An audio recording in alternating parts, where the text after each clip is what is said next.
Well, I want to thank everyone for coming out tonight. It's a beautiful day. Thank all of our regular attenders, and for those of you who are interested, our We the People group meets on the first Monday of each month. And our next meeting will be April 6th, Monday, April 6th. It'll actually be held at the Reserve on US 259. And our guest that night will be Louis Gomer. And we'll be having a town hall meeting with him. So I hope to see many of you back out on April 6th out at the Reserve also. I want to thank both Richard Manley and Dr. Andy Mack for accepting our invitation to the debate tonight.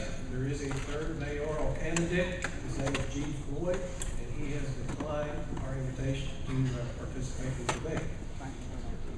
The debate structure is on the screen. Basically, we're just going to open up. Each candidate will have 5 minutes to introduce themselves. And then we'll have a series of questions. So we'll receive some questions via email ahead of the meeting. And we've also had the opportunity to write questions down on index cards, and we will collect those. If you have a question and you write it down on the card, please pass it into one of the aisles, and we'll have some folks pick it up. Are there any doctors in the house besides Dr. Mack? None, so everybody's going to write letters. Great. Okay. I haven't seen his writing, but I don't know. It's horrible. So yeah, we'll start with the email questions to give you time to start thinking of things you may want to ask that we may not cover. We'll get them turned in, and then near the middle of debate time, we'll start asking the questions from the audience. If you need a card or have a question, just raise your hand, and one of our folks will get to you. I'm sure, as usual, our candidates will stay after a bit to visit with you individually if you have a question. Also want to thank the Church of the Nazarene for opening their doors tonight. We do have a donation box back to the right as you leave the doorway. If you'd like to make a little donation for allowing them to turn the lights on, the air conditioning is on tonight. Just give it a few minutes and we'll catch it. With that, Dr. Mack, you chose to go first, correct? Yes, sir. Okay. You have 5 minutes to introduce yourself. Thank you very much. My name is Andy Mack, and please call me Andy. I appreciate that. And I'm so glad you're here tonight. I'm glad to be able to see this many people concerned about our community in the upcoming election. And it really warms my heart to see the concern on your faces. That's what we want to see. And I hope by the time this is over with, those concerns will be met. Let me start from the beginning. I was born here in Longview, a small little hospital called Markham Hospital. Some of y'all in the room might know where that was, and some of you have no idea. That just shows my age. I was born at Markham Hospital. I've lived in Longview my entire life. I went to school in the Longview Public Schools. I started at Moselle Johnson Elementary. From there, through the 4th grade, and then 5th and 6th grade, I lived on a street called Eden Drive. And Eden is where the demarcation was, where you determined which school you went to. And for some reason, they kept switching the roles on me. So 5th and 6th grade, I went to Bramlett. And then 7th and 8th grade, back to Judson. And 9th grade, back to Forest Park.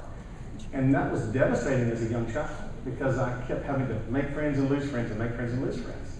But when I got to the high school in 10th grade, I realized what a blessing it was, because everybody was there and I knew them all. It was great. I was the last 10th grade class to go to the old high school downtown. And I was the second graduating class from the new high school in 1978. From there, I continued my academic career. I went to 1-year college at Kilgore, and then I pursued my studies at Stephen F. Austin University, where I graduated with a Bachelor of Science degree with a major in biology and a minor in chemistry. I was fortunate enough to be accepted to dental school, and I went to Baylor College of Dentistry in Dallas for 4 years and received my dental degree. From there, I achieved the ability to have a surgical residency program, and I went to the University of Texas Medical Center in Houston, where I spent 4 years training to do my specialty, which is oral and maxillofacial surgery. I was married when I was in my last year of dental school, to my beautiful wife, Kelly, who is also a native of Longview. She was a Pine Tree graduate. We have 3 children, Spencer, Madison, and Luke. We moved back home to Longview in 1989, and I set up my practice here in town. I have been here for the last 25 years, serving this community. I've enjoyed my time here, but my time of service in Longview didn't start 25 years ago, or 10 years ago, or 5 years ago. It started, I hate to say it, 1960. But it's been a lifetime of service in this community. We've raised our 3 children here. Our oldest daughter, Spencer, is now an orthodontic resident in Houston, at the dental school in Houston, and she will finish in about a year and 3 months, and has plans to move on to Longview. My middle daughter, Madison, is in her 3rd year of dental school at Baylor in Dallas, with plans to either specialize and then move home to Longview. My son, Luke, is in his 1st year of dental school in Houston, with plans to take dental school and then pursue a surgery career and come home to take my practice. And there's no plan B for him. He only has one option. I can last that long. All 3 of our children went through Longview High School, but they did not go the same route I went, to Stephen F. Austin. They went to Texas A&M. They all graduated from Texas A&M and pursued their careers as they are right now. My time in Longview is my history. It comes from my family. My family has been here. My business is here. My practice is here. My children are here. My family are here. I love this community. This community has given me everything, and I plan to always give back, because that's what we're called to do. Service can be defined in many ways. As long as you're doing something to help someone else, you're serving. And I've served this community my entire life. I don't plan to stop now. I didn't stop 10 years ago. I won't stop 10 years from now. I will serve this community as long as I live here, because I'm proud of Longview. I want to see Longview prosper. I want to see Longview grow. I want my kids to come home to Longview, just like I know each one of you sitting out there want your kids and your grandkids to come here too. I appreciate you being here. Thank you for listening to me, and hope you have a great evening. Thank you all. Thank you.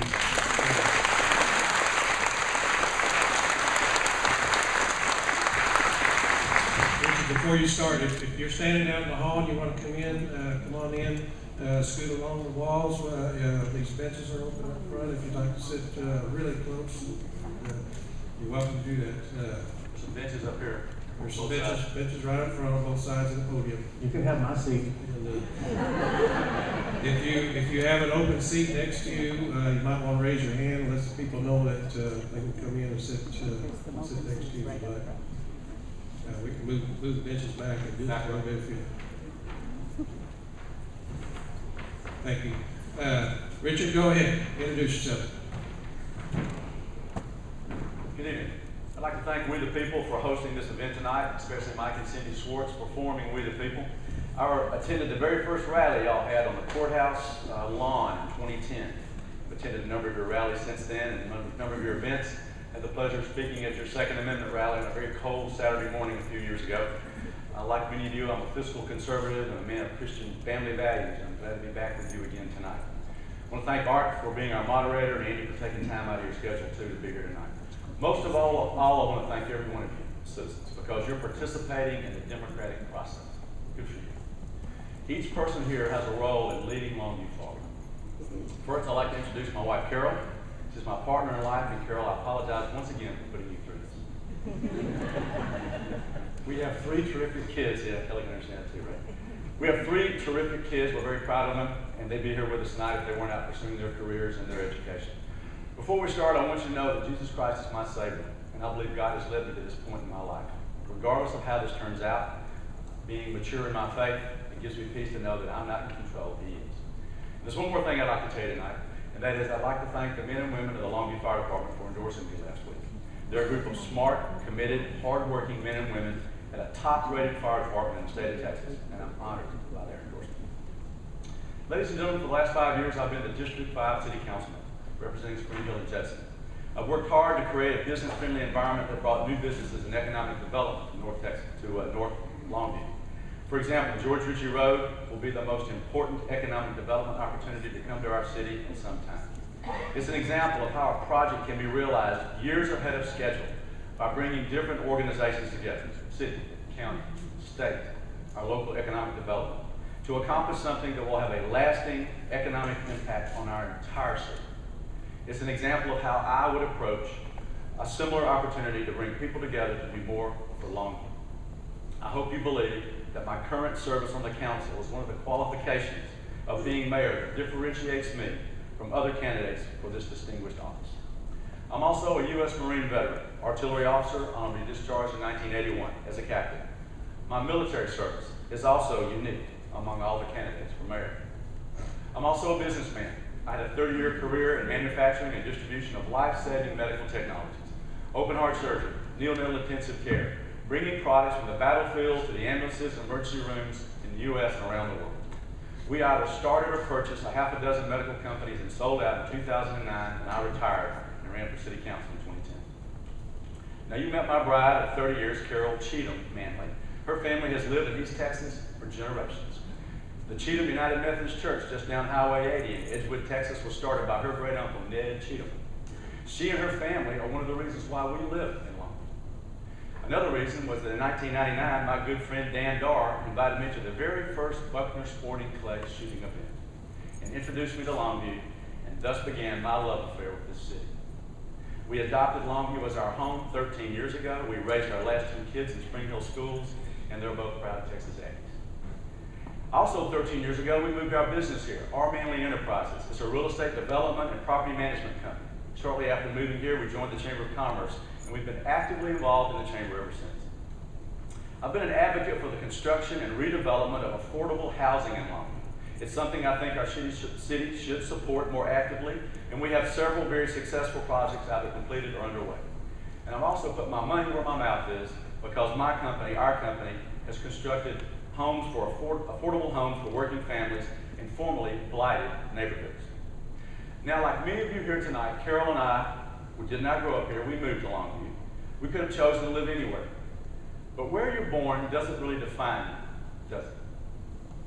America and Texas are lands of opportunity, and we sought our family's opportunity here in Longview. It is our home, and it always will be. I like to think I'm a big idea guy. I have a lot of experience running multi-million-dollar companies and overseeing substantial numbers of personnel. I like to believe that I have the problem-solving skills to lead a city administration that includes 800 employees and a $165 million budget. So, for example, the animal shelter. It's a real hot topic, especially how we're going to pay for it, so why don't we try something kind of creative? We'll need to confirm this with our sheriff, but what if we take the trustees that have been working there and let them perform their community service as part of their sentences to work at the shelter? It could save us hundreds of thousands, if not millions of dollars, and provide a productive way for these citizens to pay their debt to society. It's a win-win.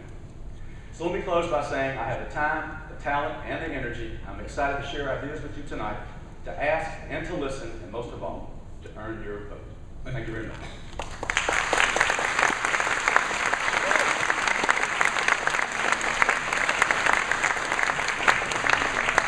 All right, ready? First question. Which area of Longview do you see as a higher priority, Gregton or South Longview, and how does that fit into Longview's comprehensive plan? Can I go first on this one? Yes, sir. I would like to think that we would consider all parts of Longview high priority. Because we're all Longview.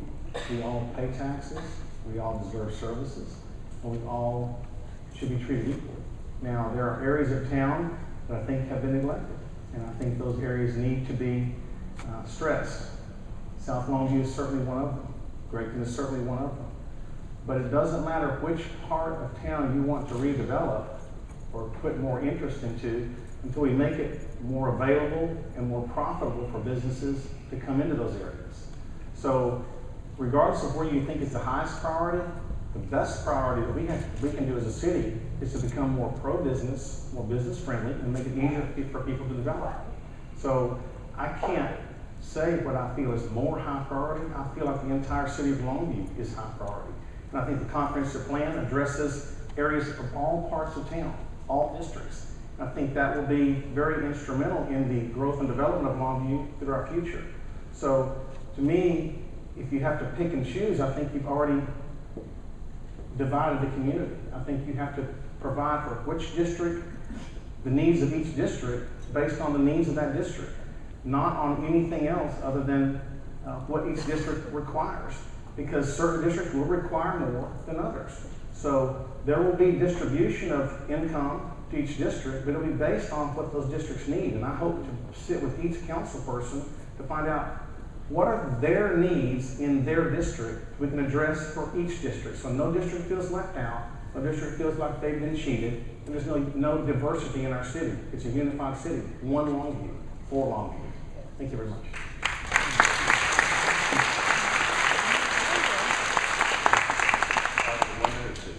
Two minutes. Okay, so I concur with my opponent. This is not a one department or one neighborhood city, it's one city. And with regard to what area you pick first, I think the people have chosen. I was intimately involved in the comprehensive plan for the last 18 months. I worked closely with Keith Honey, who was the chairman. I was the liaison and made every one of the meetings except for 1 or 2. And I can tell you that your citizens have decided, because about 1,000 of them came to town hall meetings, another 2,000 or 3,000 were online and answering surveys, and they said, we want to see our tax dollars invested in 2 specific areas: redevelopment of downtown and redevelopment along I-20. When you look at what's going on the north side of town, that is capitalism at work. There's really no need for incentives. So when you look at areas of town that need it, I think our citizens have spoken. There's other opportunities, as Andy said, that arise as a normal course of business. But when we look at planning for the future, I think those are 2 areas that we need to focus on. Thank you. Next question. As mayor, do you have a goal or plan that will reduce property taxes and prevent new property taxes from being established? Dr. Matt? Then he go first on this Let one. me go first. Want to do it that way? That's fine. We'll do it That's that what way. we're going with. Okay. I really want to answer it. What was the question again? Okay, so property taxes, right?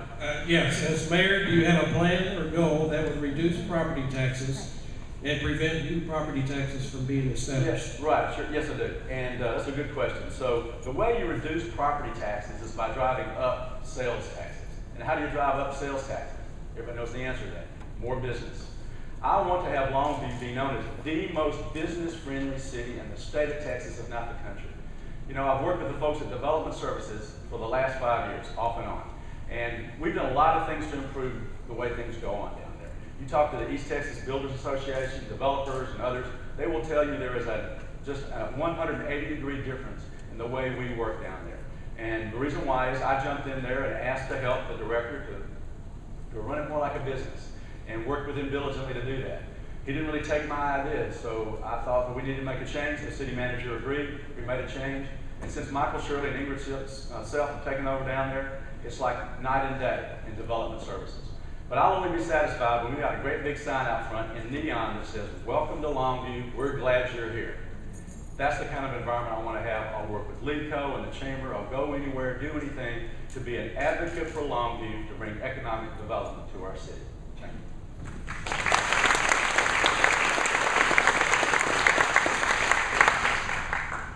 Yes, likewise, I have an idea of how to increase our revenues in the city of Longview. And it all starts with customer service. It all starts with an environment where we make people feel like we want them to spend their money here and give them reason to spend their money here because we give them a profit margin. Without profit margin, no one's going to spend their hard-earned money in our community because there's no money to be made. How do we do that? We become a different entity. You know, right now in our city, we adhere to the International Building Codes of 2012. What I would like to see us do is to revisit that and look at the unified development codes, because it's a less stringent, it's more efficient, it's more user-friendly, it's cheaper, it's easier. When you do that, then you've just allowed businesses that have had difficulty working in our city because of no person because of the process. We just made that process easier, cheaper, more friendly, and more profitable. That's how you get people to invest their money in our community. When they invest their money in our community, we get an increase in our tax rate. And our taxes come into the city. We decrease our tax rate to those of us that are living here. So to me, you have to spur on development and growth. To do that, you have to make it profitable for people to spend their money. We do that very easily by changing some things. We don't change the personnel at City Hall. We just change the way we're doing business. Become a customer service oriented organization, just like I have to in my office every day. I'm a customer service representative. If I don't outperform my competition, my patients go elsewhere. So for 25 years in my locally owned business here, I put our best foot forward every day to provide customer service that people enjoy. And that's what our city can do, because we are a great city and we will accomplish that. Thank you very much.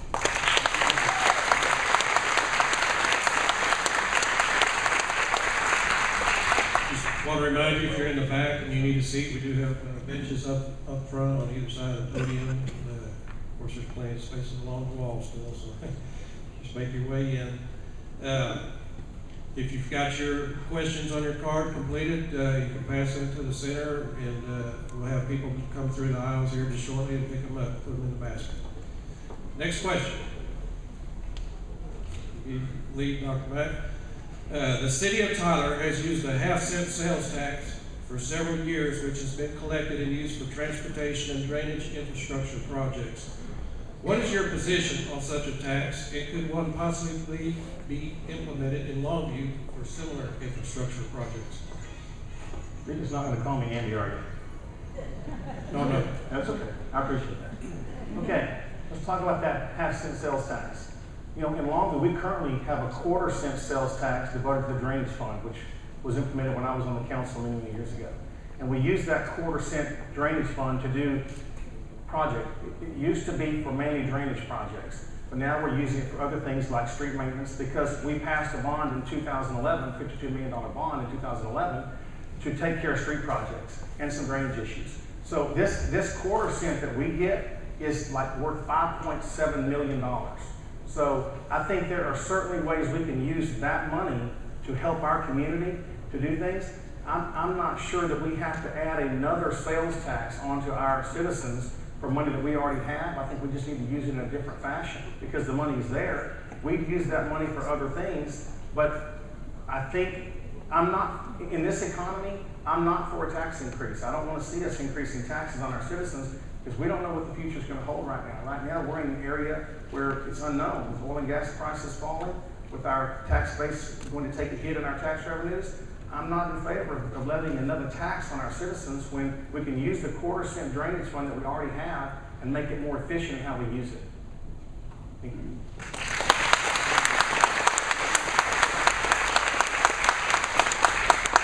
I'm not in favor of any tax increase. I go back to what I said a minute ago about increasing sales tax by driving economic development. So that's my first answer.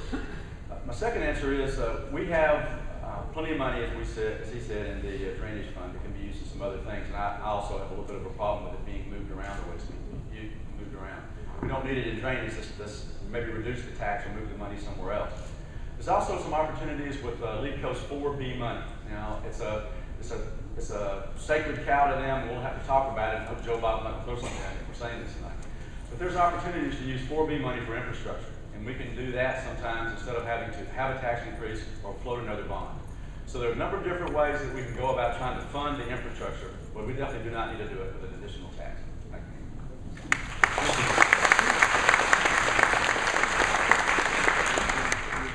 Question number 4.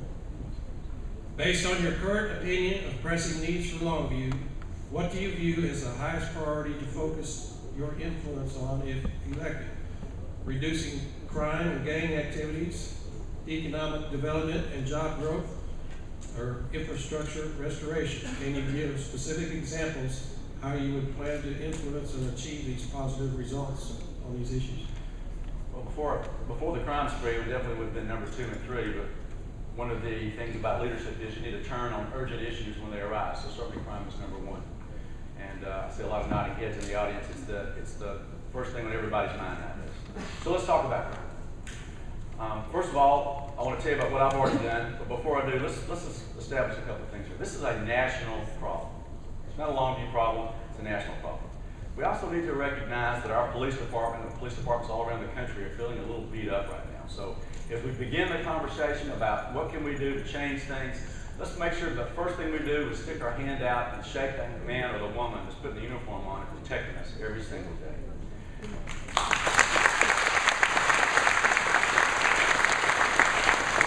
Now, one more thing. This is a citywide problem. It's not a Southside problem. This is a citywide problem. I'm pleased to tell you, as I've traveled around the city over the course of the last few months talking about this, there's enormous empathy. I mean, mothers all over town understand what it means for families to go to bed in fear for their lives.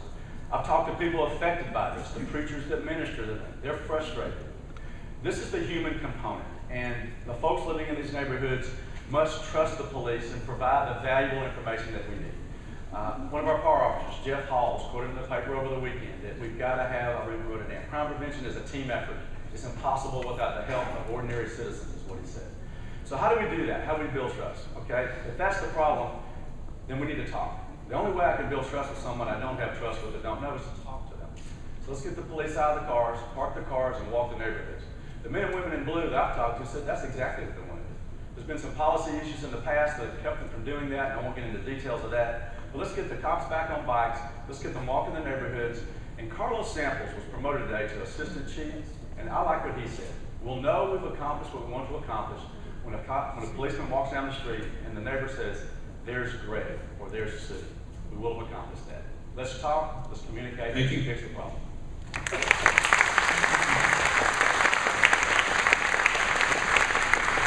Well, certainly crime is the number one issue in this community because it is the most pressing issue we face. And I am proud to announce that as of last Friday, the Longview Police Officers Association did endorse me as their candidate for mayor because they feel like I do have a plan that will solve our crime problem in the city. And I appreciate that confidence they placed in me, and I don't take it lightly. Here's how we do this. We have an increasing population in Longview, but yet we have a decreasing police force. A plus B has to equal C. We need more police officers on the streets, on the beats, doing what they do. That's how we solve that part of the problem. That's number one. Number two, we're losing our officers. We're not retaining them over time. There's a specific reason for that. Our pay structure is set up such that our police officers bottom out their pay or top out their pay in 5 years. Where 35 miles down the road in Tyler, they top out their pay in 17 years. Therefore, our officers are coming here, being trained, and leaving to go someplace else. So we're training ground for new officers. That's expensive, it's not efficient, and we don't have mature, trained officers on the street. So we changed that pay structure so that we retain our officers. They stay here on the streets, and people do know who they are when they walk down that street. That's how you solve this problem of crime. The police officers, I've met with them, as Richard has, with the police chief. What they want, more numbers, let them do their job, give them the ability to do their job. We're asking men and women to put their lives on the line and not equipping them properly. And there's no one in this room that wants to take that job from them. So by golly, we have to do what's right by those men and women because they're the ones sacrificing for us. And I'm committed to the police officers and I'm committed to Longview to make that happen. It is number one on my priority and it's been number one on my priority since this campaign started. I will not waver from that.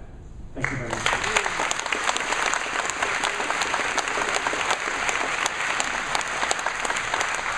Thank you very much. Once again, I just remind you to pass in your cards. Somebody should be gathering those, and you can get them up here in just a little while. Okay. We're going to get into some questions from our email question drive. Question number 1. Explain how you feel about bond elections. That's my turn, right? Yes, sir. Well, bond elections, I think, need to be very specific because when you have a bond, it should be for a specific project. And when you put a bond before the voters, that means you get to vote on that. If you pass that bond, then my opinion is that's the will and wishes of people, and that money should be spent on exactly what that bond was legislated for. And there should be no deviation from that. If you pass a bond, that means people wanted it, so spend it. It's much like the Lear Park bond. It was passed many years ago. The people in Longview decided they wanted it, and that money was spent on Lear Park, and that's been a great adjunct for our community. Bonds, I don't think, should be called to have excess money laying around in your treasury to do whatever you want to with it, because then you're not being good stewards of the taxpayers' money. And remember, it is y'all's money, it's our money. And the 7 of us that sit up there don't have the right to spend your money where you don't want us to spend it. So fiscally conservative nature is where our council needs to be, and it's where I am. And I'm not in favor of bonds that don't have a purpose. Thank you.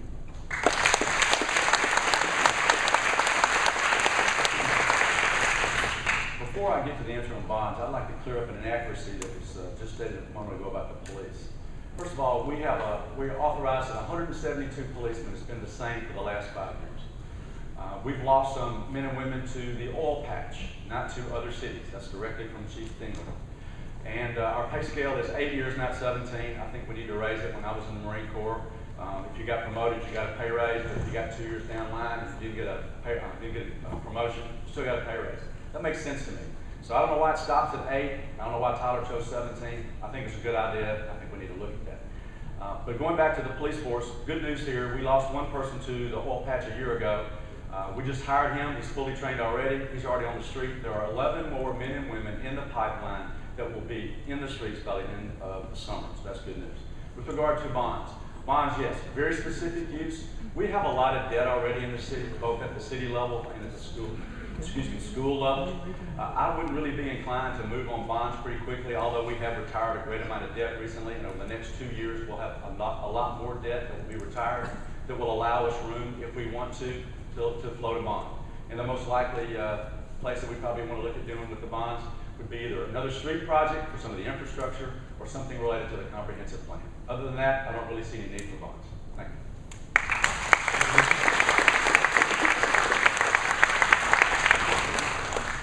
If you had to pick one, would you consider yourself as, number 1, a moderate, 2, libertarian, or 3, for limited government, and explain how this is the right choice for Longview's next mayor? Okay, I'm sorry, you have to ask that question. Yeah, okay. Would you consider yourself as a moderate, a libertarian, or for limited government? Explain how this is the right choice for Longview's next mayor. I guess I was kind of expecting to hear something else, but we are at the We the People meeting, aren't we? So, all right. So, yeah, you get that right. So I'm definitely a small government guy. I ran on that 5 years ago. I've advocated that since being in office. I think, for example, we need to have the lowest amount of tax and lowest amount of regulation we can possibly have in government, because nothing steals capital faster from businessmen and women, as you well know, than high taxes and unnecessary regulation. It causes you a lot of money to deal with the regulations. So that's my example of a small government guy. I think we can do things with government that don't cost money, that make life better, like the comprehensive plan. We're going to change the property maintenance codes so that these slumlords that won't fix up their houses where these folks are congregating and doing bad things like doing drugs, we're going to have them either fix those houses or tear them down. So that would actually have an impact on our city and doesn't cost a thing. Thank you.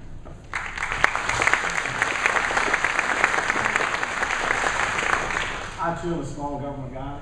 I think that our government should serve the people and not the other way around. What I want our government to be known for is public safety. I want us to be known for being the best public safety government in the state. What I don't want to be known for is getting in the way of growth and development. So we have to find a way for our government to do what its #1 job is, and that's to protect our citizens. What we don't want to do is become an obstacle for business and development.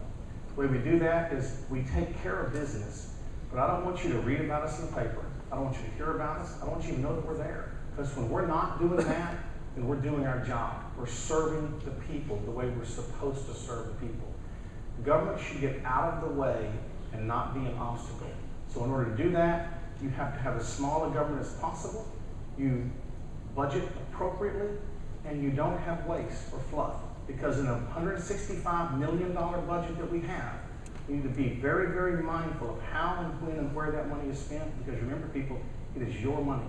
And I will want to spend that money according to your wishes, not according to the wishes of 7 council people.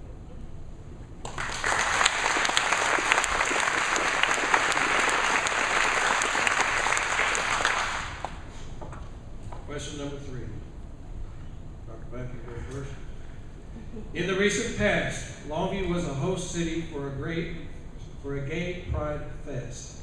What is your position on such an event? I'm glad you're going first.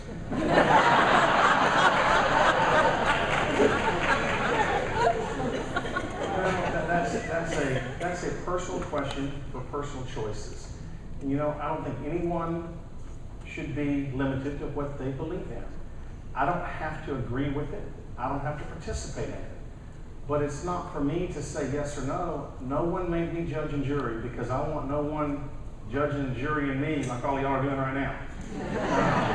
So, you know, those are individual choices that I don't have to buy into and I don't have to support, but I can't prevent, because that's what America's all about. That's what our nation is founded on. Our Constitution allows those things. So if that's what certain groups want to do, then as long as they're not breaking any kind of a law or any kind of an ordinance or creating a disturbance that is not acceptable in our community, then everyone should be allowed to do the same thing that anyone else is allowed to do.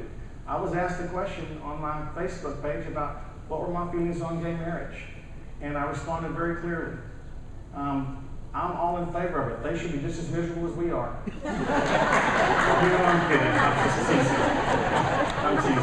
But, you know, everyone should have freedom of expression and freedom of speech, and I'm not going to be the one to stand in the way of that as long as it doesn't violate any rules, regulations, or laws of our Constitution.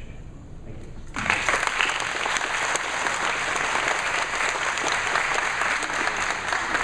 Yes, I sure was hoping this question was going to be after the election. Listen, free speech is protected by our Constitution.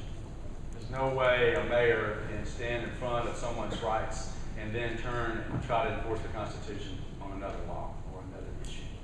So while my personal opinion, which I'll keep to myself right now, is up to me, if I'm representing you and our charter and the state of Texas Constitution and the U.S. Constitution, and what they want to do and what they want to say is protected by law, then it is my role, just like it was my role as a Marine officer, to uphold the Constitution regardless of what someone says or what someone does or what their lifestyle is. And I'll have to live up to that as I represent you, and I'll do it proudly.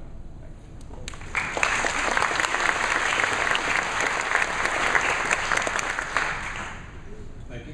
Thank you. Next question is also an email question. What business mistake have you made that you most regret, and how would this experience enhance your qualifications to run our city? The most common mistake I made was overreach, I would have to say.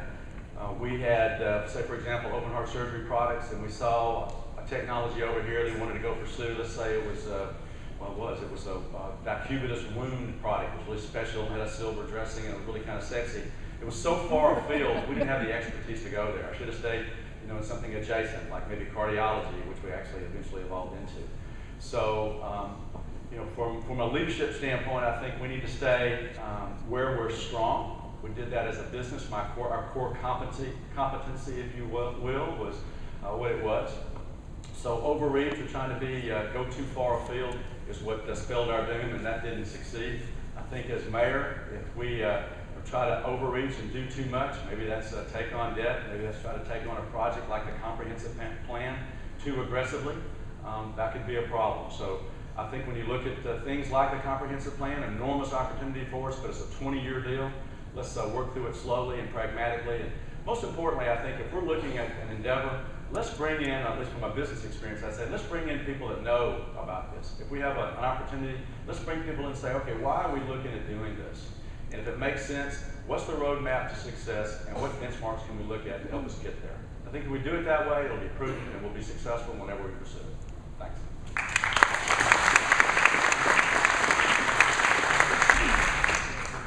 Wow, I guess the biggest business mistake I ever made was not investing in Apple when it first came out. But you know, in my business, I've been here for 25 years in Longview. The biggest mistake I made early on in my career was thinking that I knew everything and I could do everything. And the older you get, hopefully the wiser you get, the more you realize you need other people to help you, and you need input, and you need to listen. Because I can tell you, the ladies that work in my office, and some of them have been there as long as I have, most of them have been there for quite some time, I learn from them every day instead of used to think that I could teach them every day. So me, the biggest mistake I've ever made is not being humble enough to listen and thinking that I know it all. And now I know that I don't. I didn't then, and I still don't now. And I'll never know it all, but I'll never quit learning because I've learned to listen. And to me, listening is much more important than speaking. That's why God gave us 2 ears and 1 mouth. And so over the years, this has been very beneficial for me. It's helped me to relax. It's helped me to understand, to be more compassionate, to be more caring, and to provide for those around me. So my biggest mistake is not having the experience that I have now 25 years ago. Thank you.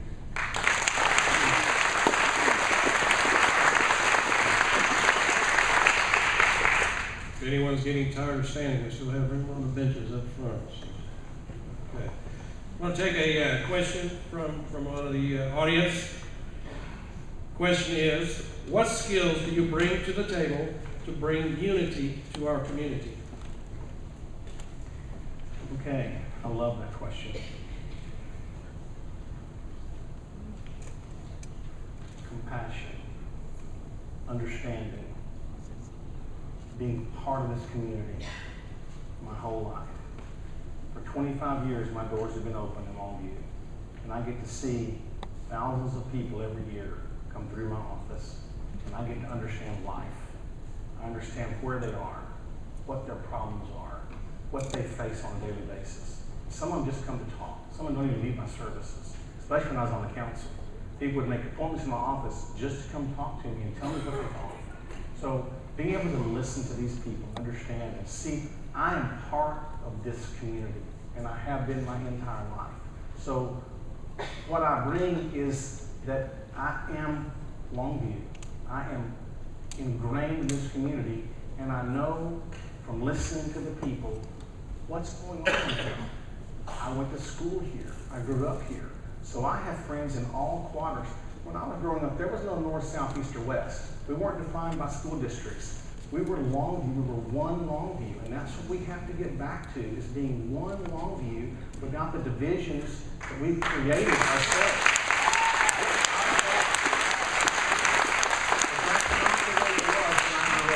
And that's the way I want it to be if you allow me to serve this community as your mayor. Thank you.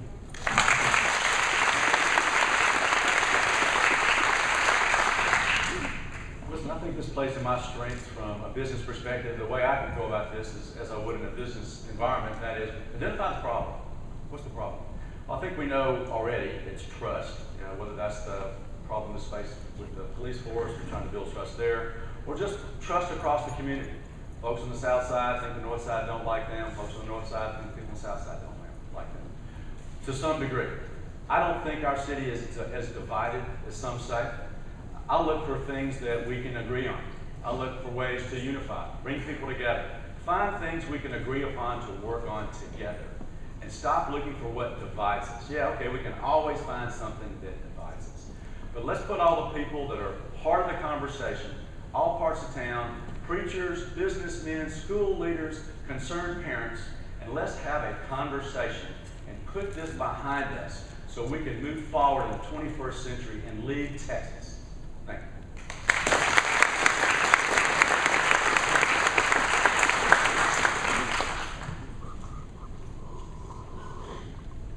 Okay, we're going to get into a couple of similar questions. This one is directed for you, Richard.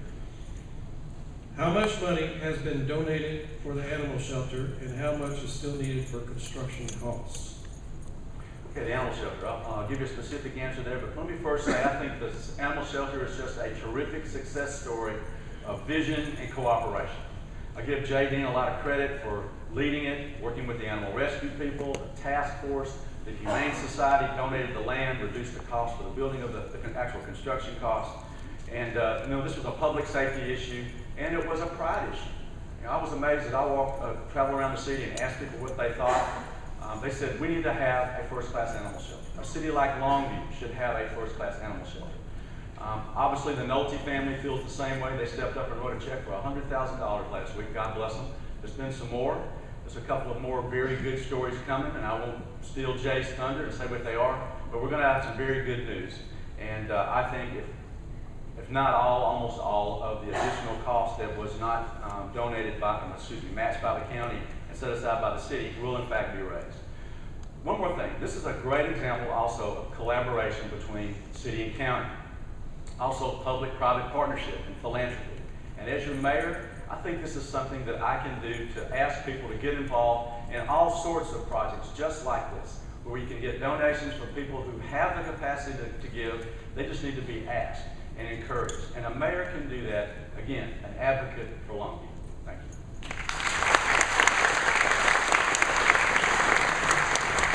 Dr. Mack, your question will be just slightly different.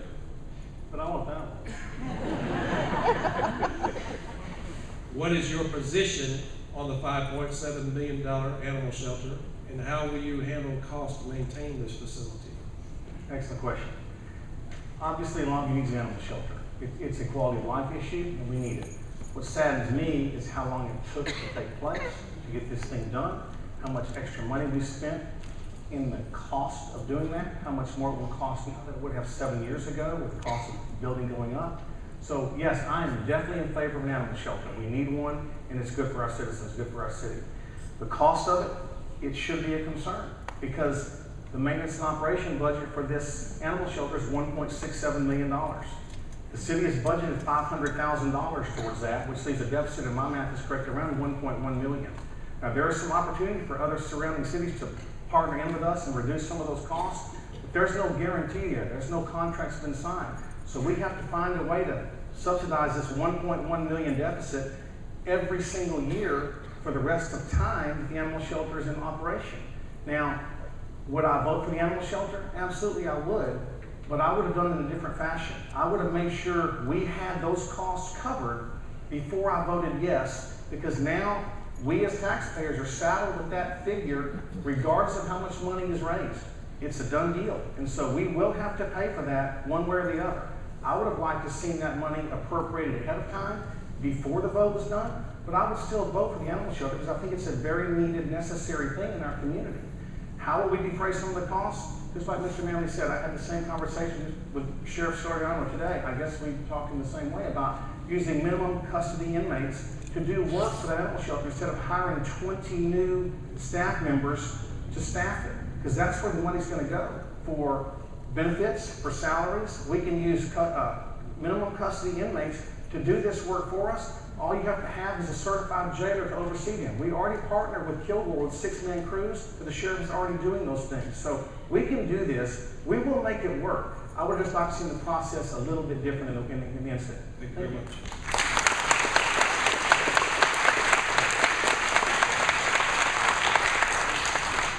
Another question from the audience.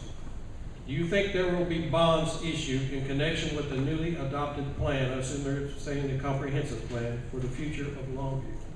Do you think there will be bonds issued in connection with the newly adopted comprehensive plan? Go ahead.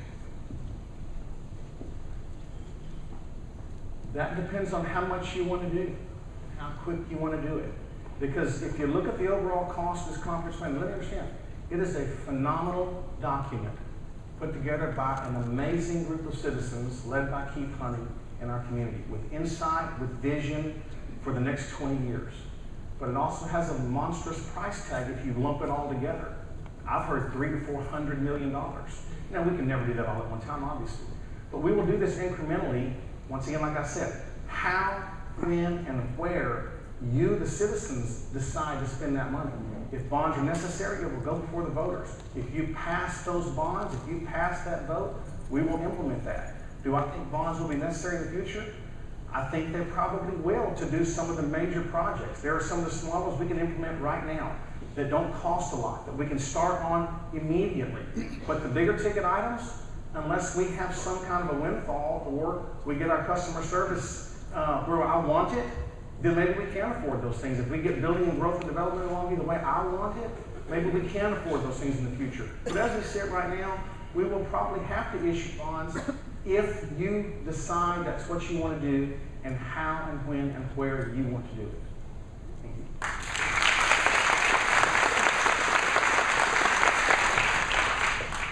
Okay, so good question. I think there's a lot of ways we can fund it. Let me get to that in just a second. This is a long-range visionary document. And the best part about it is what I've seen is the attitudinal shift of the tone of conversation in our city. We've gone from, we can't do that, Longview's never done that before, to we can dream our future. This has been a fabulous document, and it brings great value to the city. And I've visited with other cities where they've had comprehensive plans like this, and they've gone from good cities to great cities. They talk about their 30-year overnight success story. We can have the same story 20 to 30 years down the line. Now, having said that, this does not bind our city. It's only a plan, and as your next mayor and council, there's a number of different ways we can fund this. Public-private partnerships, reinvestment zones, LEED Code 4B monies.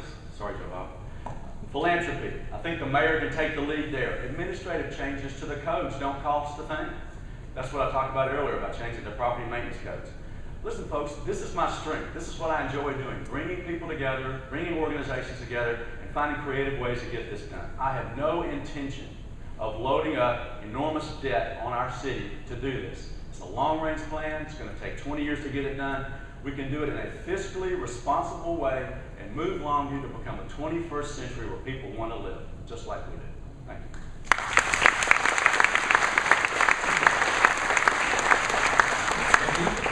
Go back to our email bag.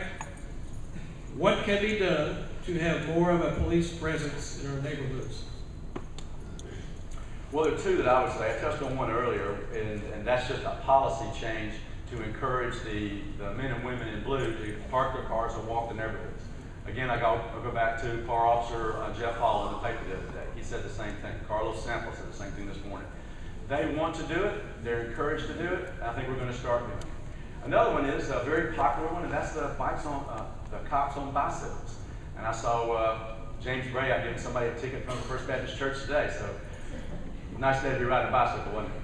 So that was a very popular program in South Longview. It is something we need to do.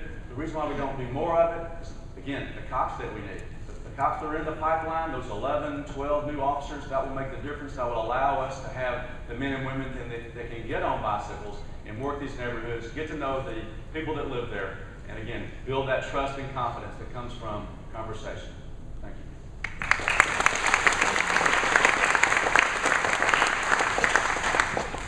The bottom line is, we need more officers.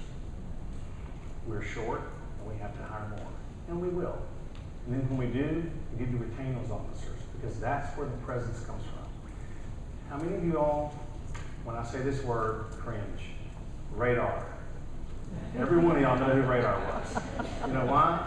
If you went to a red light and you saw him on his motorcycle, you knew you were getting a ticket. Steve Burnett was a figure in our community. You know why? Because he's been here a long time.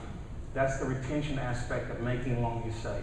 When you retain your police officers, when they go through their beats, when people see them repeatedly, day after day, you know that they are there and they deter the crime in the community. That's how you solve this. You retain these officers, you give them their beats, people know them, people will then trust them and understand them. People will like seeing them, and they will like seeing the people as well.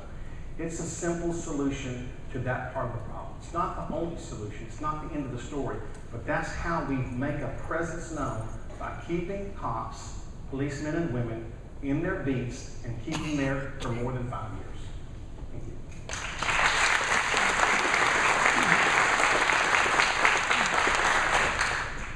That answer is a great segue to the next question from the audience.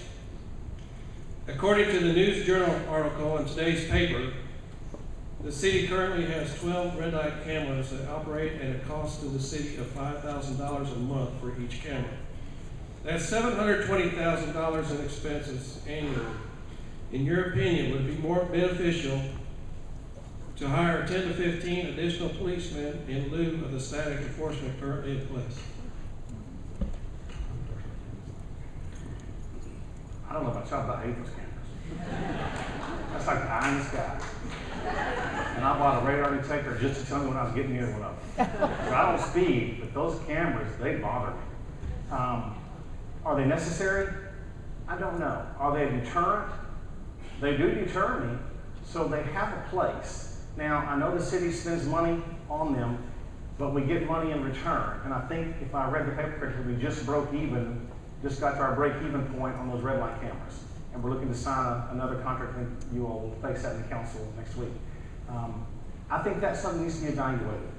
And I think you have to ask people that know this. That's not my business. But I could find people that could tell me what the benefits of that are. Other cities that have done this. We don't always have to reinvent the wheel. We can ask other people how it's working, what the long-term effects are. Is it cheaper to hire 10 or 15 new officers than to have this? I don't know that answer, but I guarantee you we can find that answer out if it's something that we're looking into. And I'll be committed to doing that because I'm not a policeman and I sure don't understand those cameras work, but I would want to see us explore all options before we closed any doors on that situation. Thank you. Yeah, so this was a controversial decision when it was made a few years back. A lot of folks thought it was a good idea, a lot of folks thought it was a bad idea. At the end of the day, the police did want to have us do these cameras, so we did. I think this is a good time to reevaluate. The contract is coming up. I don't have all the information yet. It's kind of in process.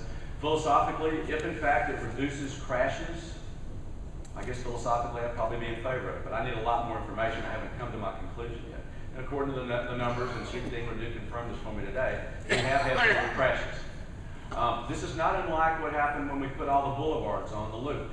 Remember when that went in? And everybody was so mad about how we were doing it and how could it possibly, we're going to have more crashes and people trying to do the U-turns.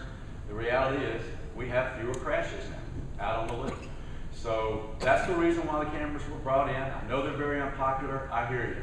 What I want to do is I need another couple of days before we have this meeting to get all the information. I'll be able to give you an answer when I vote at the meeting. Thank you.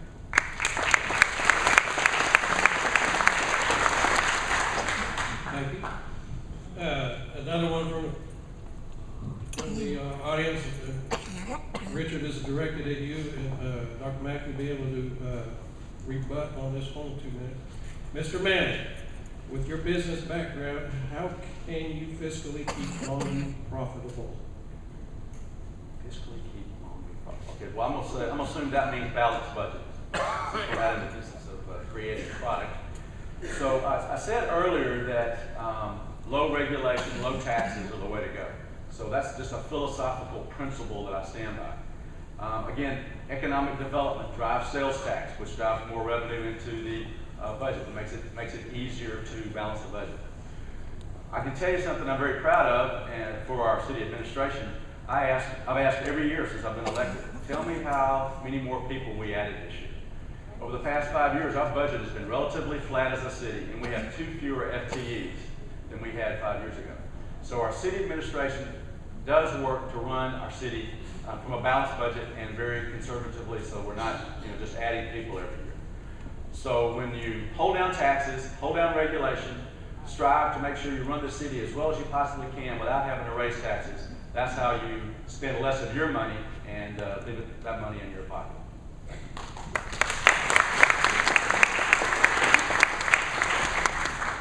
The way my business experience will allow me to keep us fiscally responsible is the same way I run my business. I have a small business in Longview. I don't run a monstrous corporation. But I still look at the everyday things that we do in the city. I have to do payroll. I have human resources. I have retirement plans. I have all the things that you have to do. I have to create a budget and live by a budget. And so that business experience transfers no matter where you are. That's just business experience, it's economics. A plus B has to equal C. So I feel like through my business experience in Longview, I can do the same thing for our city. I did it for 9 years, well, 8.5 years when I was a council representative. We balanced budgets every year. We went through these monstrous budgets. So it doesn't matter if you have a $165 million budget or a $200,000 budget. Here's my promise to you, Longview. If you give me $100, I will not spend 120. I won't spend 110, and I won't spend 101. I will spend 100, because that's what you gave me. And that's an easy solution to our budget problems. You spend what you have and no more. That's the way I run my business. So I think it'll work in city business as well.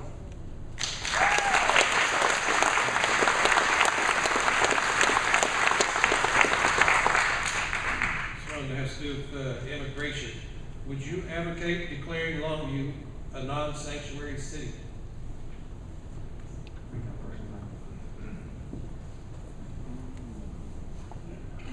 I'm not sure how that's going to fit into city government. You know, there's a lot of things that we have to look at when it comes to immigration, and there's cost of these kind of things. I know I've heard E-Verify mentioned. I've heard all these things mentioned. But I think those are going to be state legislative issues and not city legislative issues. So, you know, I want everybody to be citizens. I want everybody to be legal. I want everybody to do the things that they need to do. I'm not sure how we police that, or if we even can police that. But, you know, I don't like paying for anything that I don't have to pay for any more than any of you all do. But once again, I'm not judge and jury here, and I don't ever want to be judge and jury. I will do what the citizens ask to do, and I'll do it every single time.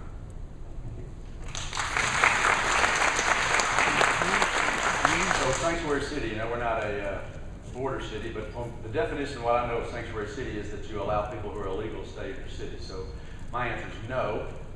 We enforce the laws here in this city, and that's the law of the land. At the same time, you know, we can be welcoming to all people, whether they're from other states or other nations. As long as they're legal, they're welcome in Longview, Texas.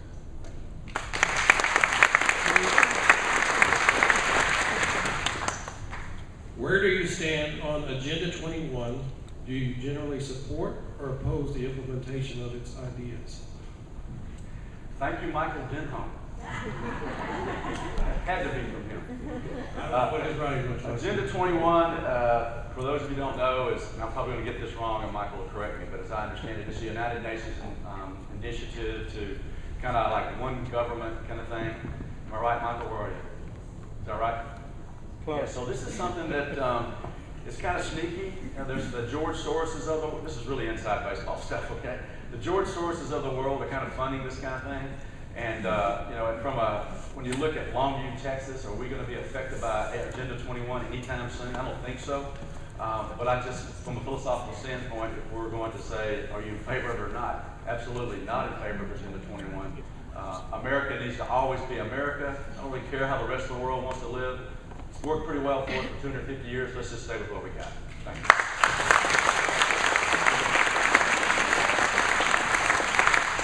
That's pretty easy one. I agree with Richard 100%. I would not be in favor of that. You know, Agenda 21 is basically sustainable development. And it's not just personal, it's ecological. What it is will we outgrow our ecosystem and our development by what we use? And it wants to throw everyone into the same category, total equality, total government intervention, takes away the free will of the people, basically. And I would never want to take away the free will of the people. That's what our Constitution is developed on. And so, simple answer, I could ramble on, but I'm not going to. No, I'm not in favor of Agenda 21.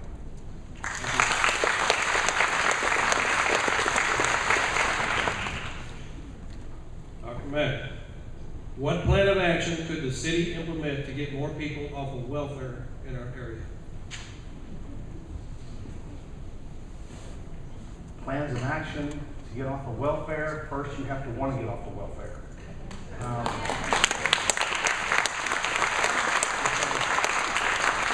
Our government has made it pretty easy to be on welfare and to capitalize on it, and that's why the system doesn't work. There are certain individuals that absolutely deserve the assistance from the government, and they need it, and it's required. There are others that take advantage of that situation, and that's what makes the system flawed. So to get people off of it, they have to want to get off of it. If they want to get off of it, what do? We need to provide jobs. You know what? Do you think we have a shortage of jobs in Longview? No. The answer is no. We just have a shortage of jobs that pay what people want to make. That's the difference. So we have plenty of jobs. You can come find jobs. There's posted signs on street corners all the time. Jobs aren't the issue. It's wanting to do a job. And how you make someone want to do a job, I've never figured that out. I can't even make my kids do what I want them to do. But people have to take ownership for themselves. They have to say, okay, I accept that I either need help or I don't. And if you don't, leave it to those who do, because it's not fair for those that truly need the support and the help to rob from them when you are perfectly capable of getting out and doing and performing a task to take care of your family. But it's our government fault. We have allowed this to happen, And it's going to take a big, big surge to turn that boat around, because that boat's going full steam ahead right now.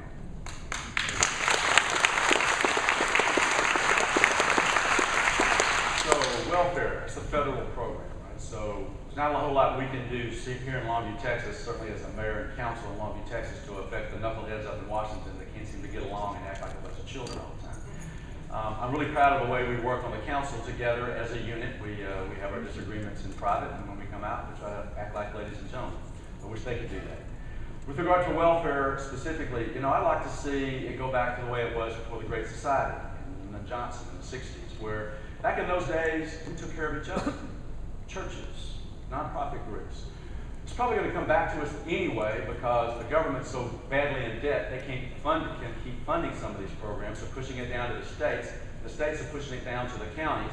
You ought to hear Bill Stout talk about all the money he's having to spend just on mental health that used to be handled by the state and the feds. So we need to have a compassionate heart about this. But here's something your mayor can do. Your mayor can say, okay, we've got this problem with mental health. How do we address that? Bring the groups together to serve mental health. I volunteered at Community Health Corps 3 years ago after another one of those horrible suicide massacres where it was a vet with mental health issues. I called up and I said, what can I do to help? And I've been working down there for the last 3 years. You'd love the things they're doing down there. I bet a lot of folks in this room don't know about the many, many nonprofits that deal with people on the street, homeless, drug addicted, veterans. 25% of the people that are homeless on the street every single night are veterans. That's wrong.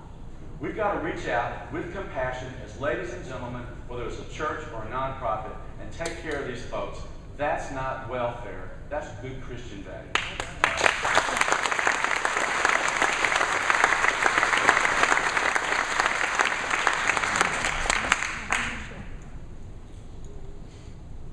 Richard, this question was directed to you. Yeah, we've done that. Why are your multi-million-dollar businesses all in other cities than Longview? That's an easy question. I moved here in 2002, already owning a business with a 30,000 square foot building and about 20 employees. Been kind of hard to put it on the moving truck and move it out here. So I left it there in Arlington. I sold that 5 or 6 years later, and my business, as I told you earlier, is R. Manley Enterprises, based at 3201 Crenshaw. And we build affordable housing and duplexes and other houses in this area. So I don't have any multi-million-dollar businesses located in the Metroplex. Thank you. Thank you. Me either. I don't have any. But I am proud of my business that I have here in Longview because I feel like in Longview I contribute to the economy of our community. I employ people that depend on me for their livelihood. I pay taxes that benefit our community. I have business ventures that provide jobs for people and provide a tax base for our community because that's what I do.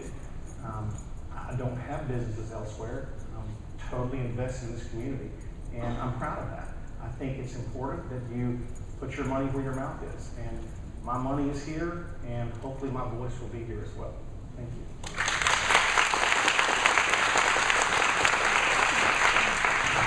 Next question. Will you support an ordinance to prohibit the use of electronic devices while the vehicle is moving on city streets, except for hands-free? Yes. Once again, that will probably be state regulated and not locally regulated, so I don't think that would even be possible if we wanted to. But I can tell you this, and don't judge me because I have texted once or twice while I was driving. Is it safe? Absolutely not. Is it appropriate? Absolutely not. Can you enforce it? If you can, I think we should. Because really and truly, it affects the lives of children, the young drivers, much more than it affects the lives of my age group. Number one, I can barely text sitting still because I'm horrible at it. But the kids can't. They can. They can do it without even looking. They can do it from behind their back. But it's a distraction. Anything that distracts you when you're driving a 2,000-pound bullet that can injure or harm someone else should be eliminated. And so if we could, I would certainly be in favor of that. I don't think you can do that as a city. I think that's a statewide. But I can tell you, I get to experience those things through my business and on the weekends when we do see the motor vehicle accidents. because kids were texting and driving. And it's sad, and it's a senseless waste, it's a senseless loss. And so anything we can do to curb that, to keep their focus, and our focus as well, I would certainly be in favor of that.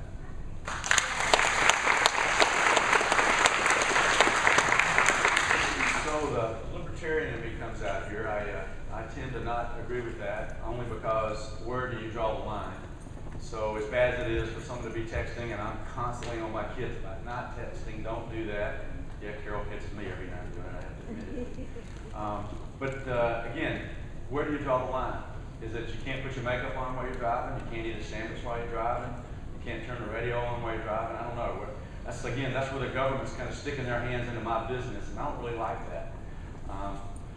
If it's taken out of our hands, it's taken out of our hands. But if there was a proposal to bring it before the council, I would probably be against it for those reasons. But I certainly would spend a lot of time with my children and look at other ways to try to educate what happens, the ramifications, potentially what could happen to someone who's driving and not paying attention. Thank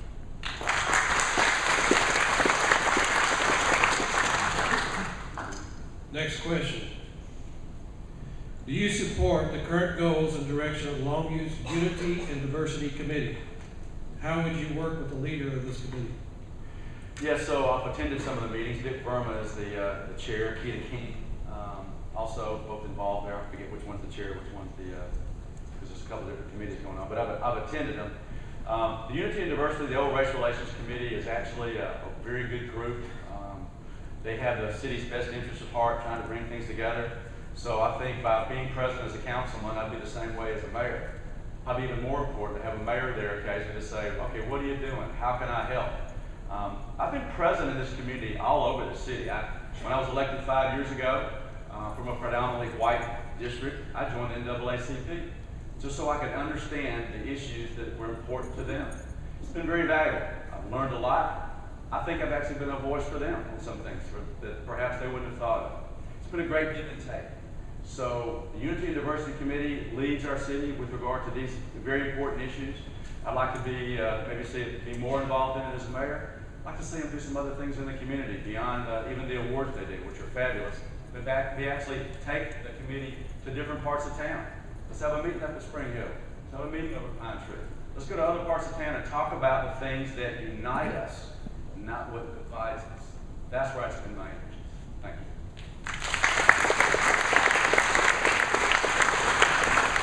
Yes, me as well. I attended the Unity and Diversity Luncheon. It was very, very nice. I know Keita and you know, the intent of an organization like that is what the name says, unity and diversity. Let's break that down. First of all, diversity means going in different directions, and unity means bringing together. So what they're trying to do is bring together the diversity in our community. And who could not be in favor of that? Who could not want our community more unified through any and every organization? I wish we had 100 of them. I wish everyone was involved in unifying our diverse community. Do we want to lose our diversity? Of course not. But it's okay to have diverse ideas and still be unified as a whole. That's what makes Longview Longview. So absolutely I would support the Unity and Diversity Committee. I think they're doing a fabulous job. The people involved in that are devoted, they're kind, they're caring, and the people that attend. It's not just one race that goes there. It's not just black people or white people. There's all races there. And it's wonderful to see our community, because we are a diverse community. We're made up of many, many, many parts. When you unify on whatever level, you become one Longview. Thank you.